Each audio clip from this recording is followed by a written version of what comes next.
ఒకరిని నాశనం చేయాలని దుర్బుద్ధితో ఉన్నవాడు చివరికి వాడే నాశనం అయిపోతాడు. అదే కర్మ యొక్క ఫలితమంటే ప్రతీకారం తీర్చుకునేందుకు ఎన్నడూ ప్రయత్నించకు. కుళ్ళిన పండు ఏదో ఒకరోజు నేలరాలక తప్పదు. ప్రపంచంలోనే అత్యంత ఖరీదైన వస్తువు నమ్మకం. సంపాదించడానికి సంవత్సరాలు పడుతుంది. అదే పోగొట్టుకోవడానికి ఒక్క క్షణం చాలు.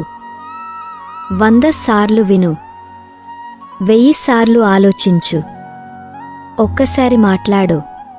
ఉన్నతంగా ఆలోచించడం అలవాటు చేసుకుంటే మనకు మనమే మార్గదర్శకులుగా మారుతాం.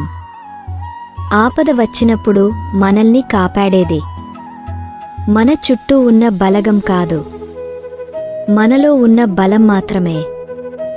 మనకు కష్టం వస్తే నవ్వేవారు శత్రువులు, మనకు ధైర్యం చెప్పేవారు బంధువులు, మన కన్నీళ్లు తుడిచేవారు స్నేహితులు.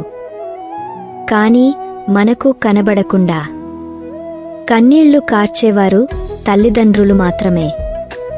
పాపాలు చేసి హాయిగా బతికేస్తున్నా వారిని చూసి కర్మ ఏం చేస్తుందిలే, నేనే ప్రతీకారం తీర్చుకుంటే బాగుంటుందని భ్రమపడకు. రోజులు గడుస్తున్న కొద్దీ నీకే తెలుస్తుంది కర్మ అనేది పొరపాటు పడదని, సమయం కోసం వేచి చూస్తుందని. మనిషి జీవితంలో జననం సహజమే, మరణము సహజమే. ఎవరైనా చనిపోతే చుట్టూ కొంతమంది ఏడుస్తూ ఉంటారు. అది కొద్ది గంటలు. ఆ తర్వాత మెల్లగా చనిపోయిన వ్యక్తి ఇక రాడు అని వారికి అర్థమవుతుంది. పోయినోళ్ళు తమ వెంట ఏమీ తీసుకువెళ్లరని మనకు తెలుసు. అయినా బ్రతికి ఉన్న మనకు అన్నీ కావాలనిపిస్తుంది. పేరు కావాలి, డబ్బు కావాలి, పక్కోడు ఎదుగుతుంటే చూసి కుళ్ళుకోవాలి. అందర్నీ తొక్కిపడేసి మనమే పైన కూర్చోవాలి అనే దారుణమైన స్వార్థం ఒక్క మనిషిలోనే ఉంటుంది.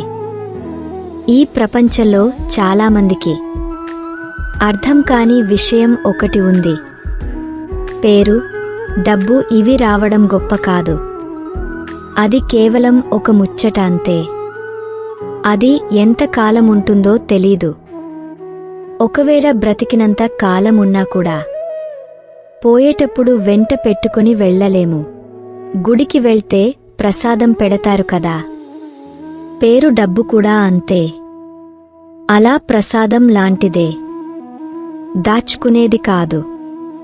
ఓ చిన్న ప్రశంస లాంటిది మాత్రమే.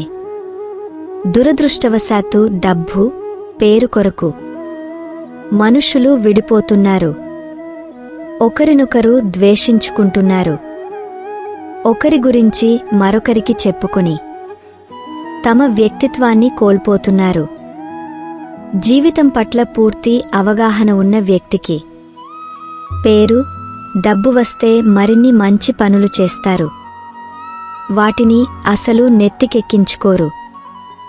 కానీ ఏమాత్రం అవగాహన లేని వ్యక్తికి పేరు, డబ్బు వస్తే మాత్రం విర్రవీగపోతాడు. నాకు ఇంకా తిరుగులేదు అని అనుకుంటాడు. చివరకు పతనం అవుతాడు. ఒక్కటి మాత్రం నిజం, అందరిది ఒకే రకమైన జీవితం కాదు. జీవితానికి ఎవరు ఎక్కువ కాదు, ఎవరు తక్కువ కాదు. మన ఆలోచనలోనే ఉంది. ఎవరి గురించి తప్పుగా ఆలోచించకూడదు, ఎవరి గురించి తప్పుగా మాట్లాడకూడదు. వీలైతే మనము ఎదుగుదాం. చేతకాకపోతే మన కలల ముందు సాగిపోతున్న ఈ ప్రపంచాన్ని చూస్తూ ఉందాం. ఒక వ్యక్తి మనకు ఎలాంటి హాని చేయకపోయినా అతని గురించి తప్పుగా ఆలోచిస్తున్నామంటే మొదట మనమీద మనకే సిగ్గు వేయాలి. మన వ్యక్తిత్వంలో ఏదో లోపం చోటు చేసుకుందని సరి చేసుకోవడానికి ప్రయత్నించాలి. అప్పుడు మాత్రమే మన జీవితానికి అర్థం, పరమార్థం ఉంటుంది. ఈ వీడియో మీకు నచ్చినట్లయితే వీడియోను లైక్ చేసి ఇలాంటి మరిన్ని వీడియోస్ కోసం మన ఛానల్ని సబ్స్క్రైబ్ చేసుకోండి. ధన్యవాదాలు.